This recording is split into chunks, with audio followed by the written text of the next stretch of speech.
Last में अपन ने क्या पढ़ लिया था, नाइट्रोजन फैमिली का सारा पढ़ लिया था कि नाइट्रोजन फैमिली में कौन से उनकी रिएक्शन है उनको कैसे याद करना है। ठीक है, आज अपन पढ़ेंगे बेटा ऑक्सीजन फैमिली। मेनली दो ही फैमिली सबसे बड़ी है। तो जो बेटा ऑक्सीजन फैमिली में अपन बात करें कि ऑक्सीजन फैमिली में कौन कौन आता है बेटा, तो अपन कैसे याद रखते हैं इसको, ओ स्टाइल से टीपो। क्लियर है। ग्रुप नंबर कौन सा है, 16। तो इसका नया डिस्कवर एलिमेंट कौन सा होगा, 116। क्लियर है। कौन कौन है इस ग्रुप में, ऑक्सीजन है, सल्फर है, सिलेनियम है, टेलुरियम और पोलोनियम, और कौन है बेटा, लिवरमोनियम। तो अपन ऐसे याद रखें लीवर, उसका मॉस्को इसका लीवर। ठीक है, तो 116 पे कौन है, लीवर। चलो जी, नेक्स्ट वन बेटा क्या है, ग्रुप 16 पीरियोडिक टेबल में, this is some time known as group of chalcogens. जो बेटा चाल्कोजेंस एक ग्रीक वर्ड है ना, इसलिए इसको ग्रीक, ये कि अपने को इसको चाल्कोजन इसलिए बोलते हो क्योंकि अपने को जो मोस्ट ऑफ एलिमेंट मिलते हैं ना, वो या तो ऑक्साइड फॉर्म में मिलते हैं या फिर उसके सल्फाइड फॉर्म में मिलते हैं। जैसे अपन ने जब मेटलर्जी पढ़ी थी तो जैसे मोस्ट ऑफ कैसे थे, Fe2S, Cu2S, या तो सल्फाइड और मिली थी, या हमें क्या मिलती है, ऑक्साइड और मिलती है। तो मतलब मोस्ट ऑफ एलिमेंट इन्हीं की ओर में मिलते हैं, इसलिए हम क्या बोलते हैं, चाल्कोजन। आगे बात समझ, क्यों, क्योंकि मोस्ट ऑफ एलिमेंट क्या मिलते हैं, इन्हीं की ओर के रूप में मिलते हैं। जैसे हम मोस्ट ऑफ ऑक्साइड इसी में थे, ये फिर मोस्ट ऑफ सल्फाइड में मिलते हैं। The association of sulphur and its with the copper. Clear है। अब थोड़ा ध्यान से, most of copper mineral contain either oxygen और sulphur frequently on other member of this group. या तो कॉपर तो रखते हैं, बाकी मोस्ट ऑफ पहले आपको देखोगे तो इसी के मिलेंगे बेटा, कि और जो जनरली मिलेंगे वो किसके मिलेंगे, सल्फर और ऑक्सीजन की। क्लियर है, इस बात को समझ में आई, इसलिए इनको क्या बोलते हैं, चाल्कोजेंस बोलते हैं। Oxygen is the most abundant of the element on the earth by mass. क्योंकि ऑक्सीजन बहुत है बेटा, H2O में भी तो ऑक्सीजन है। अगर मैं सिर्फ ऑक्सीजन को देखूं, ऐसे नहीं कि ऑक्सीजन गैस, कहीं से भी ऑक्सीजन हो, अगर मैं टोटल देखूं तो बहुत ज्यादा है। क्लियर है। ड्राई एयर कंटेंट 20.94, मतलब 21% बोलती है अपन। सल्फर, सल्फर अर्थ पे बहुत कम है। सल्फर अर्थ पे क्या है बेटा, बहुत है, कम है। Combined sulphur exist primarily as a sulphate such as gypsum. देखो ये याद रखनी है, ये क्या है बेटा, जिप्सम। देखो ये वो ओर्स हैं जो अपने मेटलर्जी वाले चैप्टर में नहीं लिखी हुई, पर और तो है जिप्सम। ये है इप्सम। तो जिप्सम तो अपने को पता है कैल्शियम सल्फेट वाला है, और इप्सम कौन है बेटा, मैग्नीशियम वाला। आगे बात में, और जो इसमें हाफ H2 कर दो तो क्या आ जाएगा, प्लास्टर ऑफ पेरिस। क्लियर है। ये कौन है बेटा, बेरियम सल्फेट की ब्राइट, ये याद रखनी है। ठीक है। गैलेना ये तो वहां पर भी थी, जिंक ब्लेड वहां पर भी थी, कॉपर पायराइट वहीं पर भी थी। तो ये वो तीन और हैं जिनको हमें एक्स्ट्रा याद करना है। अपने क्या करेंगे, इसको मेटलर्जी वाले चैप्टर में उस टेबल पे लिख लेंगे ताकि याद हो जाए, वरना भूल जाएंगे। तो इसको आप क्या करेंगे कि वहां मेटलर्जी वाला जो नोट्स है उसमें जाके लिख लेंगे कि याद रह जाए ना। Trace of sulphur occur in the hydrogen sulphide, किस फॉर्म में मिलता है, हाइड्रोजन सल्फाइड्स में मिलता है, वोल्केनोज में। Organic materials, egg, protein, garlic, onion, mustard, hair and wool contain sulphur. Selenium, tellurium are also found as a metal selenides and telluride in the sulfide ore। मतलब जो selenium और tellurium है इसके नीचे वाले, वो खुद किस में मिलते हैं बेटा, सल्फाइड की और फॉर्म में मिलते हैं। Polonium occur in nature as a decay product of a thorium and uranium. अब ये क्वेश्चन पूछ लेता है कि पोलोनियम है वो रेडियो एक्टिव है, लेकिन वो किसका प्रोडक्ट है, तो थोरियम और यूरेनियम का रेडियो एक्टिव डीके प्रोडक्ट है ना। ये छोटे छोटे क्वेश्चन है, नीट वाले आजकल, नीट और जेईई मेंस वाले दोनों पूछ लेते हैं ना, पूछ लेते हैं, उनको कुछ मिलता तो है नहीं। नेक्स्ट वन है लिवरमोन, तो हमने सिंथेसाइज किया, तो लीवर का तो कोई टेंशन ही नहीं है। इस सैंपल वो है, ये इसके इलेक्ट्रॉनिक कॉन्फिगरेशन निकालना सिखा रखी है, उसमें कोई दिक्कत नहीं, पीरियोडिक टेबल में। हाँ टाइम बहुत ही कम है इसका, तो ये कोई नहीं पूछ रहा हमसे। अब थोड़ा ध्यान से कि अगर अपन इसको पढ़े तो सबसे पहले अपन इनके एटॉमिक नंबर की बात करें तो मैजिक नंबर हमें पता है 8, 18, 18, 32, 32। अब तुम बड़े हो गए, तुम पीछे से निकाल लिया, नोबल गैस का पता है, उसे पीछे से काउंट कर लिया करो। क्लियर है। एटॉमिक नंबर 2 का याद, मास 2 का याद कर लो, बहुत है। अब इलेक्ट्रॉनिक कॉन्फ़िगरेशन की बात करें तो हीलियम, नियोन, तो हमें पता आउटर मोस्ट 2s2 2p4 है, आउटर मोस्ट पूरे ग्रुप की क्या है, 2s2 2p4। लेकिन बेटा अगर मुझसे पूछे कि सेलेनियम की इलेक्ट्रॉनिक कॉन्फ़िगरेशन लिखो, तो मैं आर्गन 4s2 4p4 नहीं बोलूंगा, मैं आर्गन 3d10 4s2 4p4। इसी तरह टेलुरियम की 4d10 ऑप्शन में दिख जाएगा नीचे, ये याद रखना है कि अरे जैसे डी वी आए तो उनको लिखना है बीच में, ये याद रखो। ऑप्शन में दिख जाएगा कौन सा, सोचना है कि सर मेरे को याद नहीं आ रहा, ऑप्शन तो दिखेगा। ऑप्शन में देख लेना है कि अच्छा अरे आउटर मोस्ट दे रखी है डी, तो सीधा नोबल गैस के बाद नहीं आएगा, क्योंकि बीच में डी भी तो आउटर मोस्ट सेम है, इसमें कोई दिक्कत नहीं। लेकिन इलेक्ट्रॉनिक कॉन्फिगरेशन ऐसा मत लिख देना आर्गन 4s2 4p4, मान लो ऑप्शन में कोई और है ही नहीं तो टिक मार देंगे, ठीक है। अगर ये भी है नन ऑफ द, तो नन वाला हटा देंगे, क्योंकि ये भी आंसर नहीं है ना। क्लियर है, ये भी है और ये भी है, तो ये ठीक होगा ना। नेक्स्ट वन कोवेलेंट रेडियस, तो हमें पता है बेटा अप टू डाउन जाने पर क्या होती है, बढ़ती है, तो यहाँ पर भी बढ़ी रही है। कोवेलेंट रेडियस यहाँ पर भी क्या हो रही है बेटा, बढ़ रही है। बोलो कोई दिक्कत है, तो सिंपल सा हो गया कोवेलेंट रेडियस का ऑर्डर। आयनिक रेडियस भी बढ़ी रही है, इसका कोई आयनिक रेडियस का कुछ नहीं, कोई केटायन की होगी कोई एनायन की होगी। इलेक्ट्रॉन गेन एंथैल्पी, ये काम की चीज है। जो बेटा इलेक्ट्रॉन गेन एंथैल्पी नीचे जाने पर घट रही है, ये लेस नेगेटिव वैल्यू आ रही है, और ऑक्सीजन की तो सबसे लेस नेगेटिव हो जाती है, होनी तो सबसे ज्यादा चाहिए थी। आपको पीरियोडिक टेबल में सिखाया था कि ऑक्सीजन की सबसे लेस क्यों हो जाती है, इसके पास एक तो स्मॉल साइज है और एक वैकेंट डी ऑर्बिटल नहीं है, इसलिए इलेक्ट्रॉन इलेक्ट्रॉन रिपल्सन के कारण होनी पर होनी सबसे ज्यादा चाहिए थी स्मॉल साइज के कारण, लेकिन होती सबसे पीछे, तो सबसे लेस नेगेटिव वैल्यू है इसकी। आई बात में। नेक्स्ट वन आयनाइजेशन एनर्जी नीचे जाने पे घटनी चाहिए, घट रही है, बोलो कोई दिक्कत है। इसी तरह से इलेक्ट्रोनेगेटिविटी नीचे जाने पे घटनी चाहिए, घट रही है। क्लियर है, डेंसिटी का तो कोई पंगा ही नहीं, तो गैस वैस है, जिनका क्या कंपैरिजन करेंगे दूसरों के साथ में, ठीक है, तो इनका तो बहुत ही कम है। नेक्स्ट वन मेल्टिंग पॉइंट का अपन पढ़ते नहीं, बॉइलिंग पॉइंट मॉलिक्यूलर है मास पे, लेकिन आप एक चीज देना इनके कम ही है, रेडियो एक्टिव वालों नीचे वालों के, लास्ट वालों में थोड़ा सा मेल्टिंग पॉइंट कम है, पिछले वाले में भी कम था, इसमें भी कम है।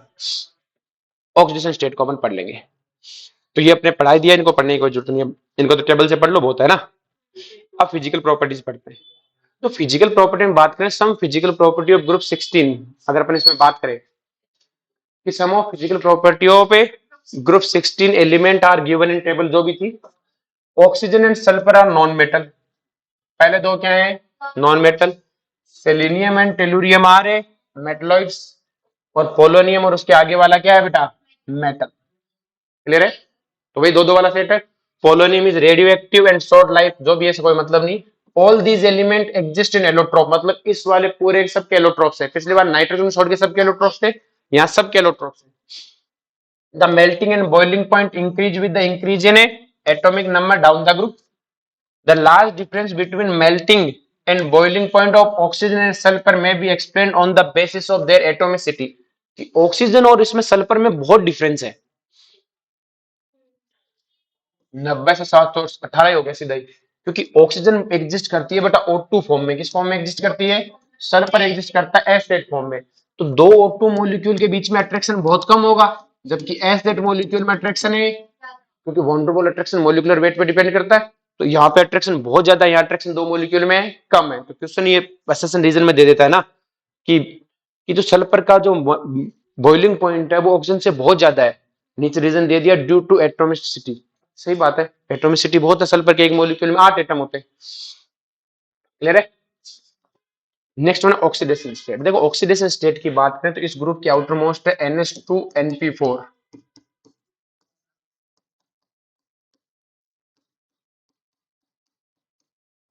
ये बेटा। अब अगर ये ग्रुप लेने पे आया ना तो मैक्सिमम 2 इलेक्ट्रॉन लेगा, तो मतलब ये ग्रुप -2 दिखाएगा, क्या दिखाएगा -2, और इस ग्रुप से अगर आप निकालने पे आए तो इस ग्रुप से आप टोटल कितने इलेक्ट्रॉन निकाल सकते हो, 6 इलेक्ट्रॉन निकाल सकते हो, कितने निकाल सकते हो 6। आगे बात समझ में, लेकिन ऑक्सीजन से 6 नहीं निकाल सकते, क्यों, क्योंकि बेटा अगर ऑक्सीजन की बात करें तो आपके पास है 2s2 2p4, तो ऑक्सीजन कितने बॉन्ड बनाएगा बेटा, oxygen form 2 bond, oxygen 2 covalent bond बनाएगा, सर इसके 2 कोवलेंट बॉन्ड बनेंगे।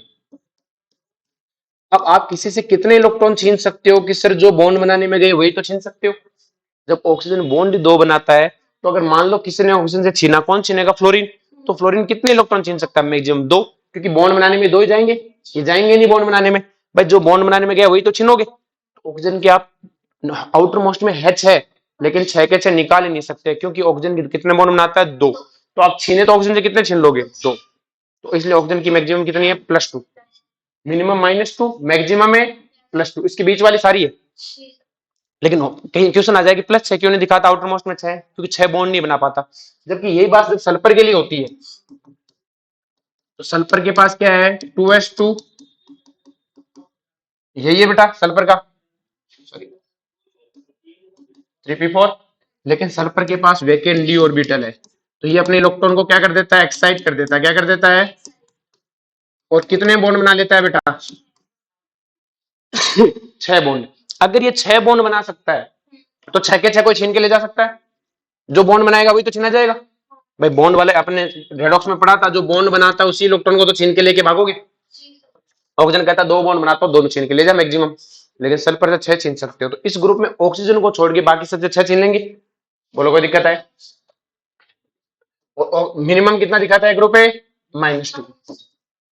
ये चीज क्लियर हुई? अब देखो बड़ा ध्यान से, the element of group 16 exist number of oxidation state. इनके पास बहुत सारी ऑक्सीडेशन स्टेट है। तो पहली बात तो -2 ऑक्सीडेशन स्टेट की, तो बेटा नीचे वाले -2 नहीं दिखा रहे, जैसे कल -3 नहीं दिखा रहे थे, क्योंकि नीचे वाले कौन है, मेटल, उन्होंने लोगों से इलेक्ट्रॉन दिए लिए नहीं। तो the stability of -2 oxidation state decrease down the group. Next उनके द पोलोनियम हार्डली सो -2, क्योंकि तो मेटल है बेचारा। Next one, since electronegativity of oxygen is very high, oxygen की इलेक्ट्रोनेगेटिविटी बहुत ज्यादा है, it's so only negative oxidation state -2। तो ये जनरली क्या दिखाएगा, -2, अगर पेरोक्साइड, सुपर ऑक्साइड या फिर ये कंपाउंड एग्जिस्ट हुए। तो देखो OF2, O2F2, O2, O2H2 और KO2, इनको छोड़ दो, इसमें दिखाएगा +2, इसमें दिखाएगा +1, इसमें ऑक्सीजन के साथ 0, इसमें -1, इसमें -12। इन चार को छोड़ दो तो ऑक्सीजन हमेशा -2 है। इन चार कंडीशन छोड़ दो तो ऑक्सीजन हमेशा क्या दिखाएगा, -2। अपने रेडॉक्स में पढ़ा था चीज। नेक्स्ट वन है बेटा, in the case OF2 where oxidation state is a +2, यहां ऑक्सीजन की +2 क्योंकि फ्लोरीन मोर इलेक्ट्रोनेगेटिव है। Other element of the group exist +2, +4, +6 oxidation state. Other क्या है बेटा, +2, +4, +6 सारे एग्जिस्ट करते हैं। +4 और +6 इनकी जनरली ज्यादा स्टेबल है। तो एक तो -2, +4, +6, जैसे उनका -3, +3, +5। Sulphur, selenium, tellurium usually show +4 oxidation state, generally क्या शो करते हैं, +4 ऑक्सीडेशन स्टेट शो करते हैं। देयर कंपाउंड विथ ऑक्सीजन, जब वो किसके साथ बनाते हैं, oxygen, and +6 with a fluorine. Clear है? The stability of +6 oxidation state decrease down the group, जैसे हमने कल पढ़ा था कि ऊपर वाला +5 दिखाते, नीचे वाले +3 इनट पेरिफेटिक। तो अगर ऊपर वाले +6 दिखाते, नीचे वाले +4, तो ऊपर वालों की 6 स्टेबल, नीचे वालों की 6, इनट पेरिफेटिक होता है। बोलो कोई दिक्कत है? सारे बॉन्ड कोवलेंट है इनके, कोई दिक्कत है? वापिस वही है बेटा, जैसे ऑक्सीजन के, जैसे नाइट्रोजन था उसके नखरे थे, वैसे ऑक्सीजन क्या है बेटा, नखरे दिखाएगा। क्यों दिखाएगा कि भाई साहब इसके पहली बात तो like other element p block present in the second period due to small size, high electronegativity. One typical example of effect of small size, इसके एक तो क्या है बेटा, स्मॉल साइज है, and high electronegativity in the presence of strong hydrogen bonding in a H2O। तो एक तो बेटा इस H2O में हाइड्रोजन बॉन्डिंग रखता है, जबकि H2S में हाइड्रोजन बॉन्डिंग नहीं होती। ये हमने पढ़ा था कि H2 में हाइड्रोजन बॉन्डिंग होती है, लिक्विड फॉर्म होता है, केमिकल बॉन्डिंग पढ़ा था। The absence of D orbital, oxygen limits it's covalency of 4, इसकी भी कोवेलेंसी कितनी है बेटा, 4 है, जैसे नाइट्रोजन में था। And the practice rarely exist of 2, क्या लिखा है, एक्सिड, अच्छा ये आजा भाई, कोवेलेंसी 4 है, लेकिन अपनी बॉन्ड को 4, 2 से ज्यादा बॉन्ड तो बना ही नहीं पाता ही, बाकी दो तो लोन पे है। बॉन्ड कितने बनाता है, 2। रेयरली होता है जब ये 2 से क्या बनाता है, एक एक्सचेंज करता है बॉन्ड को, 3 बनाता है, वो H3O+ है, वो भी जल्दी से रिलीज कर देता है। On the other hand, in the case of the other element of group, valence shell can be expanded and covalency exceed to 4, 4 से 5, 5 से 6। Reactivity with hydrogen, reactivity with hydrogen same वही है बेटा, उसमें एलिमेंट रिएक्ट करके क्या बना रहे थे, EH3, और इसमें रिएक्शन करके क्या बनाएंगे, EH2। क्या बनाएंगे, EH2। स्टेबल से समझ लो, सब क्लियर है? देखो सिंपल सी कहानी है कि बेटा बॉइलिंग पॉइंट की बात करूं, किसकी बात करूं बेटा, बॉइलिंग पॉइंट की। तो देखो मेल्टिंग पॉइंट में तो डेविएशन ऐसे उल्टा सुल्टा आते रहते हैं। बॉइलिंग पॉइंट की बात करें तो सबसे ज्यादा इसकी होनी चाहिए, फिर इसकी होनी चाहिए, फिर सबसे लास्ट में H2O का होना चाहिए, क्योंकि बॉइलिंग पॉइंट मोलिकुलर मास से चलते हैं। लेकिन H2 सबसे आगे होता है हाइड्रोजन बॉन्डिंग। अमोनिया इतना आगे नहीं होता, अमोनिया 2 से आगे बढ़ता है। कितने से आगे बढ़ता है? 2 से। फॉस्फोरस और आर्सेनिक से ये सबसे आगे हो जाता है क्योंकि इसकी हाइड्रोजन बॉन्डिंग मजबूत है। बॉन्ड डिस्टेंस आपको पता है बेटा, OH SH HSC sorry SCH लिख देते हैं, SCH OTH। पोलोनियम तो रेडियो एक्टिव पढ़ते नहीं। तो अगर इनकी बॉन्ड लेंथ की बात करूं तो आपको पता है बॉन्ड लेंथ का ऑर्डर यही होगा। तो बॉन्ड स्ट्रेंथ क्या होगी बेटा? उल्टी। ये बॉन्ड स्ट्रेंथ का ऑर्डर होगा। तो ये समझ में आ गया और ये समझ में आ गया। एसिडिक स्ट्रेंथ आपको पता है बेटा, TH बॉन्ड जल्दी टूटेगा तो सॉल्यूशन में जल्दी H प्लस आएगा। एसिडिक स्ट्रेंथ क्या होगी? ज्यादा। एक ग्रुप में एसिडिक स्ट्रेंथ को कंपेयर ऐसे ही किया जाता है हमेशा, हरी भाषा में बॉन्ड एनर्जी से, कि बॉन्ड जल्दी टूटेगा इसलिए ये क्या हो गया बेटा? ज्यादा एसिडिक। क्वेश्चन पूछता है ये कि ज्यादा एसिडिक क्यों है, इसलिए ज्यादा एसिडिक है।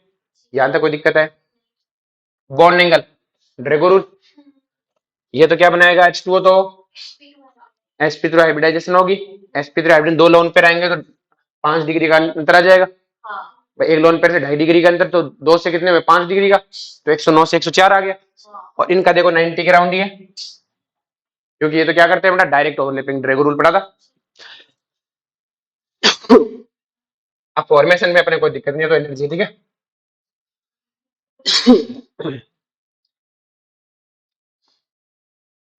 अब देखो बेटा ध्यान से,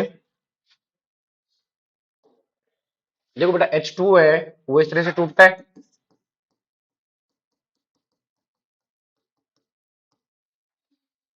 इसका इक्विलिब्रियम कांस्टेंट क्या होगा बेटा? H plus c concentration into divided by x। नीचे लिख लेते बेटा,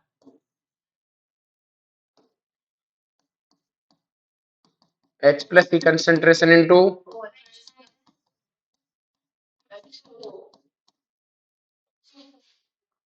क्लियर है। अब बेटा इसे इसे बोलते हैं डिसोसिएशन कांस्टेंट ऑफ वाटर। क्या बोलते हैं? Dissociation constant of water. Clear है। लेकिन हमें पता है पानी की तो कंसेंट्रेशन क्या होती है? Near by constant. भाई ये कितनी होती है? 55.5 0 0 55.5 माइनस x और x। तो मुझे ये पता है कि 55.55 माइनस ऑलमोस्ट कांस्टेंट है। तो ये कांस्टेंट क्या मैं इसको ऐसे लिख सकता हूँ, K इक्विलिब्रियम इनटू H2O की concentration equal to H plus into, इन दोनों के मल्टीप्लाई को बोलते हैं KW। क्या बोलते हैं?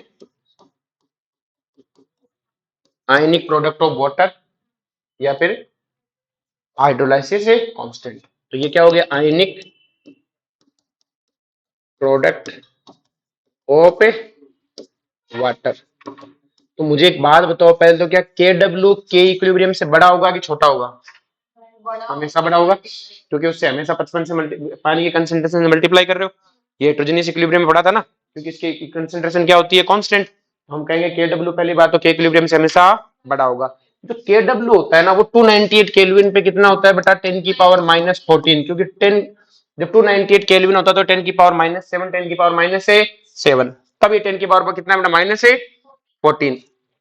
लेकिन यहाँ जो डाटा गिवन है वो के इक्विलिब्रियम के गिवन है। 298 केल्विन पे कितना होगा बेटा?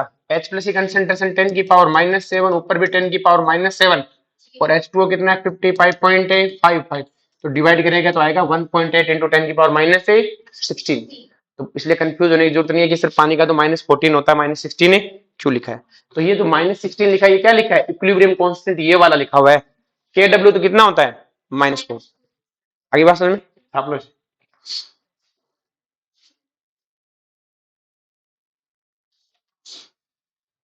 क्लियर हो बेटा सब कुछ? चलो जी,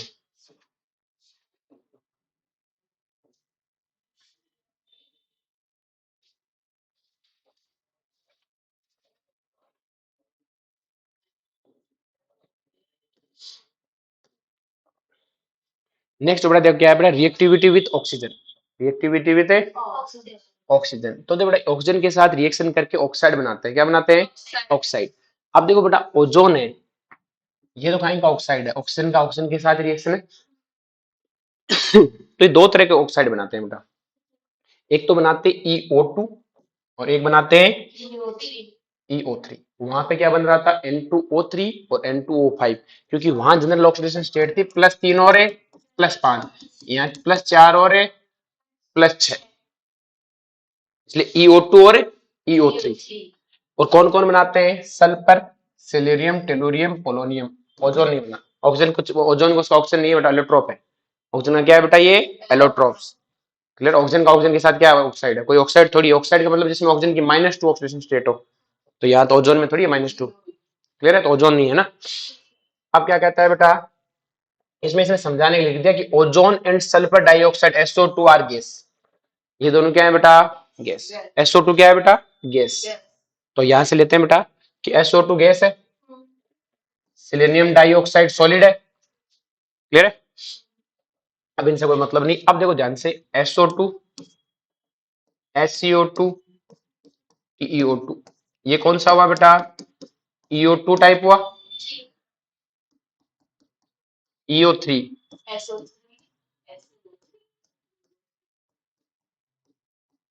ये बेटा, ये कहता है जो टेलुरियम है, ये कहता है कि मैं +4 में रहना पसंद करता हूँ।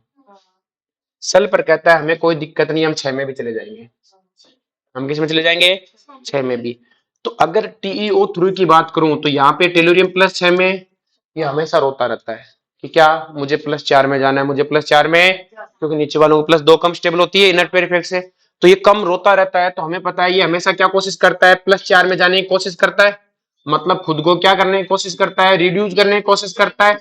और जो खुद को रिड्यूस करने के लिए बहुत ज्यादा एक्साइटेड है, मतलब ये बहुत बेहतरीन क्या हुआ? Oxidising agent. तो बेस्ट ऑक्सीडाइजिंग एजेंट यही हुआ। तो ये बेस्ट ऑक्सीडाइजिंग एजेंट है। तो इन तीनों में सबसे बेस्ट ऑक्सीडाइजिंग एजेंट का ऑर्डर अपने आप लिख दोगे कि सर ये ऑक्सीडाइजिंग एजेंट क्यों है? क्योंकि यहाँ सल्फर +6 में है, तो +7 में तो जा ही नहीं सकता, मैक्स टू मैक्स अपने आप को रिड्यूस ही करेगा। भाई इन तीनों में अगर मैं बात करूं तो SO3 को पूछूं क्या ऑक्सीडाइज हो सकता है तो अपना, कि नहीं मैं तो अपना रिडक्शन नहीं कर सकता हूं, मैं अपनी मैक्सिमम ऑक्सीडेशन है स्टेट में हूं।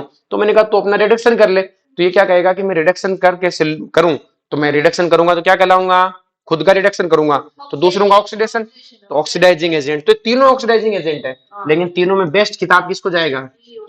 क्योंकि इसको सबसे जल्दी है। अब मैंने कहा इन तीनों को पूछा कि तुम +4 में हो तो तुम +6 में जाओगे, तो ये कहता है भाई ये +4 में सबके सब, तो ये +6 में जाएंगे। तो TiO2 का मैं तो नहीं जाऊंगा, मतलब भेजो तो जबरदस्ती है, बाकी मेरी इच्छा SO2 का चले जाएंगे +6 में।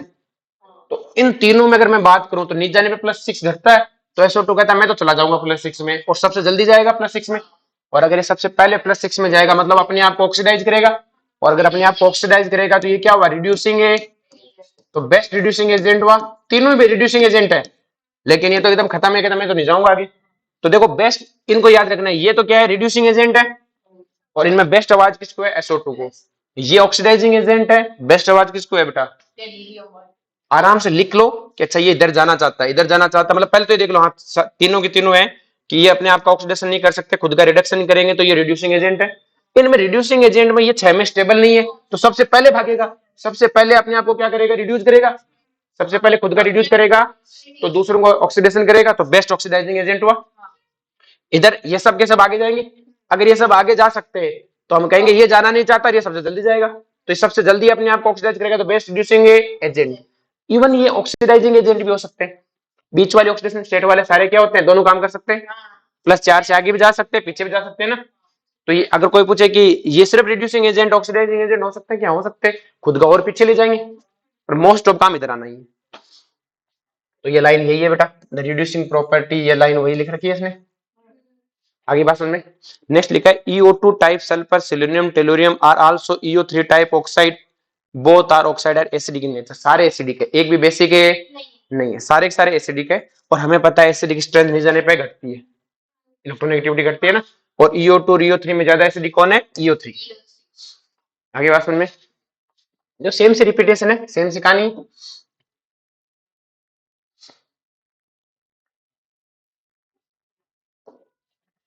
नेक्स्ट बात करते हैं बेटा रिएक्टिविटी टुवार्ड्स हेलोजन। जो बेटा हेलोजन के साथ इनकी रिएक्टिविटी की बात करें तो element group 16 form large number of halides. EX4 भी, EX6 भी बनाते हैं, EX2 भी बनाते हैं और EX2 भी बनाते हैं। Where e is the element of group and x is the halogen. अगर बात करें जब भी हेलोजन की स्टेबिलिटी की बात की जाएगी हेलाइड्स की, तो स्टेबिलिटी का ऑर्डर यही आएगा बेटा, क्योंकि फ्लोरीन को होल्ड करना आसान है, क्लोरीन को कम, ब्रोमीन को और कम, आयोडीन को होल्ड करना बहुत सबसे मुश्किल है। Among the hexahalides hexafluoride are only stable. अगर किसी के हेक्सा फ्लोराइड बन रहे हैं, मतलब अगर सबके EX6 अगर किसी के बनाऊं भी, तो किसके बनते हैं बेटा? फ्लोरीन के, मतलब EF6 ही स्टेबल है, बाकी तो ES6, ELC, BR6 और EIA6 तो मिलते ही नहीं है।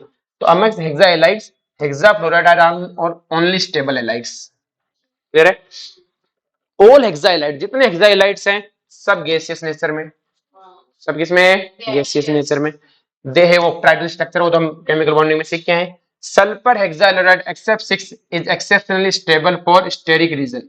सबसे ज्यादा स्टेबल ये SF6 ही है, मतलब SF6 के अलावा बाकी तो मिलते ही नहीं ढंग के, ये SF6 आपने जनरली ये देखा होगा।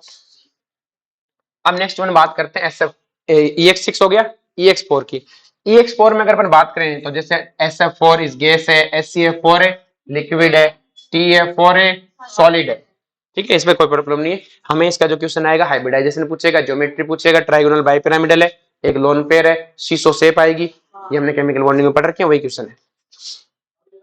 क्लियर है? शीशो ज्योमेट्री है, जो शेप आएगी वो ज्योमेट्री है ना। All element except oxygen, I mean the geometry is also regarded as seesaw geometry, shape बोलना चाहिए, उस ज्योमेट्री को क्या बोल दिया? शीशो ज्योमेट्री बोल दिया, वो है तो शेप ही ना। All element except oxygen, oxygen को छोड़कर form dichlorides dibromide, मतलब EX2 टाइप के, ऐसे में ECl2 और EBr2, ऑक्सीजन नहीं बनाता। ठीक है, These dihydrates are formed by sp3 hybridization, मतलब आपसे कोई पूछे HCl2 तो हाइब्रिडाइजेशन निकाल के देख लो कितनी आएगी बेटा। सल्फर के आउटर मोस्ट में 6 यूनिवेलेंट, 2 कितना है बेटा? 4, 4 मतलब sp3। ये टेट्राहेड्रल स्ट्रक्चर, इसको बताने की जरूरत नहीं है। दे वेल नोन मोनोहेलाइड्स, इन सब के मोनोहेलाइड्स भी होते हैं। मोनोहेलाइड्स मतलब EX टाइप के। क्लियर है? पर उस सब के सब डाइमर फॉर्म में रहेंगे, मतलब E2H2 फॉर्म में रहेंगे। क्वेश्चन आ जाता है कि जो ऑक्सीजन फैमिली के हेलाइड मोनोहेलाइड है वो किस फॉर्म में एग्जिस्ट करते हैं? डाइमर फॉर्म में एग्जिस्ट करते हैं। ये रहे सारे H2F2 H2Cl2 H2Br2, इनको आप सबको क्या कहोगे? मोनोमर। क्या बोलोगे? और सारे मोनोमर्स डिस्प्रोपोर्शनेशन देते हैं। क्या देते हैं? तो आपसे क्वेश्चन आया H2, आपने ये देखा ये तो मोनोमर है, डिस्प्रोपोर्शनेशन कराने, एक का ऑक्सीडेशन एक का 0+4, हमेशा ध्यान रखना 0+4। तो ये रिएक्शन हमेशा ही देखना है, मोनोमर की रिएक्शन डिस्प्रोपोर्शनेशन। कल वो वहां पे थी फॉस्फोरस बीच वाले में डिस्प्रोपोर्शनेशन, जैसे H3PO3 को हिट किया था ना तो +5 है -3, नाइट्रोजन भी डिस्प्रोपोर्शनेशन। ये क्वेश्चन हो गया। H2S लेस टेस्ट लिख देना, H2E बॉन्ड एनर्जी का इंपॉर्टेंट सोर्स ऑफ सल्फर बता दिए थे। Right the order of thermal stability, thermal stability क्या है बेटा? नीचे आने में बॉन्ड एनर्जी घट रही है बेटा, तो बॉन्ड एनर्जी घट रही है तो आपको पता है क्या हो गया बेटा? जैसे HTE है और HOH है तो ये थर्मली स्टेबल है, जबकि ये थर्मली अनस्टेबल। H2O लिक्विड है क्योंकि हाइड्रोजन बॉन्डिंग है। अब सबसे पहले आता है डाई ऑक्सीजन। क्या था बेटा? Dioxygen. हमें इसके सबसे पहले क्या पढ़नी है? प्रिपरेशन। क्या पढ़नी है? Preparation. Dioxygen can be obtained in the laboratory. देखो लेबोरेटरी में तो क्या होता है? KClO3 by heating oxygen containing salt such as chlorate, nitrate और परमैंगनेट। कोई भी चीज जो ऑक्सीजन कंटेनिंग साल्ट है ना, आप क्लोरेट ले लो, नाइट्रेट ले लो या परमैंगनेट ले लो, किसी को भी लो और उसे हीट कर दो। उसे क्या कर दो? हीट। क्या मिल जाएगा? ऑक्सीजन। आगे समझ में? क्लोरेट, नाइट्रेट, परमैंगनेट, तीनों से। By the thermal decomposition of oxide of metal, अगर मेटल के ऑक्साइड्स लें, क्लियर है? अब जिनकी इलेक्ट्रोनेगेटिविटी, जो metal in the low electrochemicals region की बेटा, जो नीचे वाले thermal decomposition oxide of metal in the electrochemical series, low in the electrochemical series, जो नीचे वाले अपने को क्या करना चाहते हैं? रिड्यूस करना चाहते हैं। तो जैसे Ag2 है तो यहाँ पे Ag क्या है? ऑक्सीडाइज फॉर्म में, तो नीचे वाला रिड्यूस करना चाहेगा, ये भी क्या करना चाहेगा? रिड्यूस। तो इन सबको हीट, इन सबको क्या करो बेटा? हीट करके क्या निकाल लो? ऑक्सीजन निकाल लो। तो नीचे वाले सारे के सारे, तो इनकी रिएक्शन जो अच्छा, तो नीचे वाला है पीबी नीचे वाले, इनको हीट करने पर ऑक्सीजन मिलेगी। क्या मिलेगी? ऑक्सीजन मिलेगी। तो ये कोई स्पेशल रिएक्शन है? नहीं है। H2O2 में तो हमें पता ही है बेटा पेरोक्साइड में ऑक्सीजन गैस रिलीज होती है। H2O2 को जब भी हीट करते हैं क्या मिलता है? ऑक्सीजन। और लार्ज स्केल, बेटा लार्ज स्केल में कैसे बनाया जाता है? इलेक्ट्रोलाइसिस से। ये हमने इलेक्ट्रोकेमिस्ट्री में पढ़ा था। पानी में डाल दो, एक तरफ हाइड्रोजन गैस, एक तरफ ऑक्सीजन गैस। क्लियर है? बोलो कोई दिक्कत है? Industrial dioxygen is obtain from air. Industrial oxygen कैसे बनाई जाएगी? और एयर से। क्लियर है? बिजली बिजली से नहीं, एयर को क्या करते हैं बेटा? Removing carbon dioxide and water vapour. पहले मतलब क्या होता है? सारी एयर को लिक्विफाई कर लेते हैं, तो हम क्या करते हैं? डाइऑक्साइड और वाटर वेपर को रिमूव कर देंगे। फिर जो रिमेनिंग गैसेज है उनको क्या करेंगे? लिक्विफाई। क्या करेंगे? लिक्विफाई। और फिर डिस्टिलेट करेंगे, give die nitrogen and dioxygen. Nitrogen भी निकालने का ये तरीका था। अब प्रॉपर्टीज की बात करते हैं। डाई ऑक्सीजन कलरलेस है, कोई क्वेश्चन नहीं पूछ रहा। आउटर इसको कोई स्मेल नहीं है। सोल्यूबिलिटी इन वाटर क्या है बेटा? थोड़ी सी है, इतनी है कि उससे क्या होता है बेटा? एक्वेटिक लाइफ हो सके। मतलब उस पानी के अंदर इतनी ऑक्सीजन रहती है कि उसके अंदर थोड़े बहुत मछलियां मछलियां जिंदा रह सके। इससे ज्यादा ऑक्सीजन नहीं होती, एक लिमिट तक ही रहती है। और whittle support of marine and aquatic life. The क्या लिखा है? लिक्विफाई एट 90, कोई नहीं पूछ रहा। Oxygen atom has the 3 stable isotopes. 3 isotopes होते हैं बेटा इसके, 16, 17, 18। ठीक है? Molecular oxygen O2 is unique in being paramagnetic. O2 paramagnetic होती है, ये VBT से प्रूफ है? नहीं होती। MOT डायग्राम से प्रूफ होता है, 2 अनपेड इलेक्ट्रॉन निकलते हैं।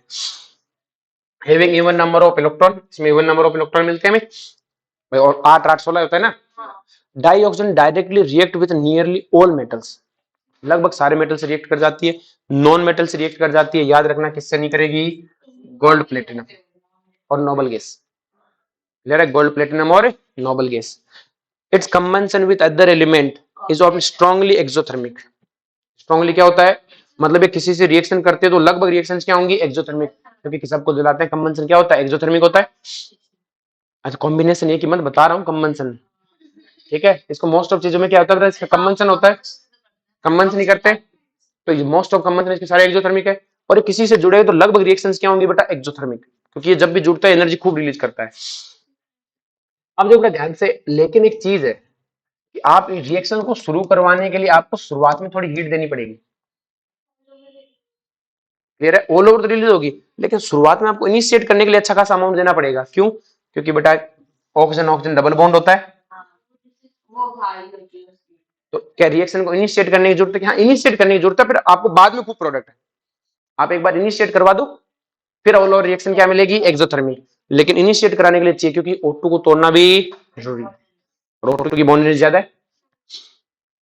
सम of the reaction of dioxygen with metal, some of reaction of dioxygen with metal, non metal and other compound. देखो कैल्शियम से calcium oxide, aluminium oxide, P4 से P4O10, CO2, जिंक ऑक्साइड, और ये combustion नहीं। और ये अपन अभी पढ़ेंगे, इनके टेंशन लेने की जरूरत नहीं है। SO2 ये भी पढ़ेंगे अपन, कॉन्टैक्ट प्रोसेस। ठीक है? SO3 बनाने का। तो भाई यूज क्या है? रेस्पिरेशन में यूज होती है, पढ़ लेना। अब ये क्वेश्चन ये हो गया कि किससे रिएक्शन नहीं करती? प्लेटिनम से रिएक्शन नहीं करती। ये कंबंशन रिएक्शन है, और ये Al2O3। तो इनमें कोई क्वेश्चन खास नहीं है। अब है सिंपल ऑक्साइड्स, यहां से क्वेश्चन पूछते हैं, देखो ध्यान से। Binary compound of oxygen with other element is called oxide. Oxygen का किसी के साथ जुड़ना oxidised. As already stated, oxygen react with most of element of the periodic table. लगभग से रिएक्शन कर जाता है प्लेटिनम गोल्ड को छोड़ के। In many case one element form 2 और मोर ऑक्साइड। एक से ज्यादा ऑक्साइड बनाते। द ऑक्साइड आर क्या लिखा? Widely in their nature and property. उनके वेरी वाइडली क्या होता है? प्रॉपर्टी और नेचर होती है। ऑक्साइड कैन बी सिंपली, जैसे मैग्नीशियम ऑक्साइड Al2O3, ये क्या है बेटा? सिंपल ऑक्साइड है। Mix oxide Pb3O4, Fe3O4। Simple oxide can be classified on the basis of their acidic, basic और एम्फोटेरिक नेचर। एसिडिक होंगे, बेसिक होंगे, amphoteric. An oxide that combine with water, कि ऐसे ऑक्साइड जो पानी से रिएक्शन करके क्या दे बेटा? एसिड में कन्वर्ट हो जाते हैं। क्या कहलाते हैं? Acidic oxide. ये सारे देखो आपको रेडॉक्स में पढ़ाए थे। इन सब में पानी डालने पे, SO2 में डालने पर H2SO सल्फ्यूरस बन रहा था। यहाँ पे क्या बन रहा था? परक्लोरिक एसिड बन जाएगा। अरे भूल गई, SO2 में +4 चार्ज है, H2SO3 +4 चार्ज। Cl2O7 में क्लोरीन पे कितना चार्ज है? +7। तो HClO4 रेडॉक्स में करवाए थे ना सारे के सारे। कि किसी ऑक्साइड में पानी डालने पे उसी ऑक्सीडेशन स्टेट वाला ऑक्सी एसिड और अगर मान लो किसी ऑक्साइड की ऑक्सीडेशन स्टार्ट वाला ऑक्सी एसिड नहीं है तो एक कम और एक ज्यादा वाला, रेडॉक्स में पढ़ाए थे, भूल गए तुम। For example SO2 combine with A water give H2SO3 पढ़ रखे अपन ने। तो बेटा जो पानी के साथ रिएक्शन करके क्या दे बेटा, एसिडिक ऑक्साइड दे, तो ऐसे ऑक्साइड को हम क्या बोलते हैं, एसिडिक ऑक्साइड। मतलब वो ऑक्साइड जो पानी से रिएक्शन करके एसिडिक ऑक्सी एसिड बनाए, तो ऐसे ऑक्साइड को हम क्या बोलते हैं, एसिडिक ऑक्साइड। आगे समझ, ये एसिडिक ऑक्साइड की रियल डेफिनेशन है। A general rule only non metal oxide are acidic. Generally ऐसा होता है कि नॉन मेटल के ऑक्साइड कैसे होते हैं, acidic, but oxide of some metal in higher oxidation state are acidic. अगर कोई मेटल्स हैं तो उनके हायर ऑक्सीडेशन स्टेट में भी क्या होते हैं, एसिडिक। जैसे Mn2O7 CrO3 वेनेडियम। तो मैग्नीज, जो कोई भी मेटल्स हैं अगर वो अपनी हाईएस्ट ऑक्सीडेशन स्टेट में, तब डी ब्लॉक वाले, जनरली डी ब्लॉक के अंदर हाईएस्ट ऑक्सीडेशन स्टेट वाले भी एसिडिक है। तो एक चीज ध्यान रख ली, नॉन मेटल और डी ब्लॉक वाले अपनी हाईएस्ट ऑक्सीडेशन स्टेट में क्या है, एसिडिक। अब डेफिनेशन क्या है, the oxide which give base with water, मतलब जो पानी से रिएक्शन करके क्या दे बेटा, बेस। जैसे Na2 calcium oxide barium oxide को पानी में डालो, ये हाइड्रोक्साइड बनाएंगे, क्या बनाएंगे, इसलिए क्या है बेटा, बेस। क्या है बेटा, base. In generally metal oxide are basic. Generally metal oxide क्या होते हैं बेटा, बेसिक। नॉन मेटल है एसिडिक, और मेटल अपनी हाईएस्ट ऑक्सीडेशन स्टेट में हुआ तो एसिडिक है। नेक्स्ट बेटा, some metallic oxide exist dual behaviour. सब मेटेलिक ऑक्साइड कैसा बिहेव करते हैं बेटा, dual behaviour. They show characteristic of both acidic as well as a basic oxide. Such oxide known as a amphoteric, और amphoteric का सबसे best example Al2O3। क्या है बेटा, Al2O3। अब देखो Al2O3 की हमें एल्यूमिनियम की भी HCl और NaOH से रिएक्शन पढ़नी है, और एल्यूमिनियम ऑक्साइड की भी पढ़नी है। तो देखो बेटा ध्यान से इन रिएक्शन को याद करना है ना। तो देखो Al2O3 और 6HCl है, क्लियर है। अब देखो ध्यान से, हमें रिएक्शन में कुछ खास सोचने की जरूरत नहीं है। ये 3H+ देगा, ये 6H+ है, देखो यहां से 2 एल्यूमिनियम प्लस 3 आए, 6Cl- आए, 3 ऑक्सीजन आए, 6H आए, क्या बन गया बेटा, 3H2। बोलो कोई दिक्कत है आगे समझ में, ये रिएक्शन होगी बेटा, ये तो होगी रिएक्शन, ये क्या होगी बेटा, फिर एल्यूमिनियम और H2O का कॉम्प्लेक्स बना दो। एल्यूमिनियम H2O क्या बना दो, कॉम्प्लेक्स। फिर तो बैलेंस की हुई है, जितना पानी कम था वो एक्स्ट्रा डाला हुआ है। आगे बात समझ में। नेक्स्ट देखो अगली वाले रिएक्शन को। अब अगली वाले खुद से सल्टा बिना देखे बता दो चाहिए तो, बेस आना चाहिए। तो Al2O3 6Na+, मतलब Na+ और OH- ले ले, तो 6Na+ और 6OH- है। अब देखो बेटा ये क्या देगा बेटा, O- देगा। तो देखो 2 एल्यूमिनियम और 3O-। अब O- को OH से कोई रिएक्शन नहीं होती, लेकिन अगर पानी होता H2O तो इस रिएक्शन करके क्या बना लेता बेटा, H2O है, तो क्या बन जाता 3OH-। क्या बन जाता 3OH-। फिर क्या, एल्यूमिनियम और OH ने रिएक्शन करके क्या बना लिया, एल्यूमिनियम का कॉम्प्लेक्स। क्लियर है। तो यहाँ पे तो कुछ नहीं बेटा, इसने H+ दिया है, तो देखो दोनों केस में कॉम्प्लेक्स है। तो एसिडिक मीडियम वाले में सिर्फ H2 का कॉम्प्लेक्स है, और OH- वाले में OH का कॉम्प्लेक्स है। दोनों रिएक्शन डिटो सेम सी है। HCl बैलेंस पे याद करने की जरूरत नहीं, बैलेंस पूरी मत रखो। HCl वाले में पानी का कॉम्प्लेक्स है, NaOH में OH का कॉम्प्लेक्स, बेसिक मीडियम में OH का कॉम्प्लेक्स है, और एल्यूमिनियम +3 ही रहना चाहिए। एल्यूमिनियम क्या रहना चाहिए, +3। ढूंढ लो ऑप्शन। क्लियर है। बैलेंस बैलेंस याद करने की जरूरत है। अब कुछ ऑक्साइड ऐसे होते हैं जो कभी भी बेटा ना तो एसिडिक होते हैं ना बेसिक। ये बहुत अच्छे क्वेश्चन है, इन तीनों को याद रखना, CON और N2। लेकिन ध्यान रहे CO कभी कभी बेसिक होता है, CO बेसिक होता है जब ये लिगेंड बनता है, तब तो अपने लोन पे डोनेट करता है, वरना ये क्या है बेटा, न्यूट्रल है। ये लिगेंड की डेफिनेशन में ये बेस है, ठीक है, वरना ये बेसिक है नहीं, न्यूट्रल है। ठीक है। अब नेक्स्ट में बात करते हैं ओजोन की। ओजोन क्या है, ऑक्सीजन का एलोट्रोप है।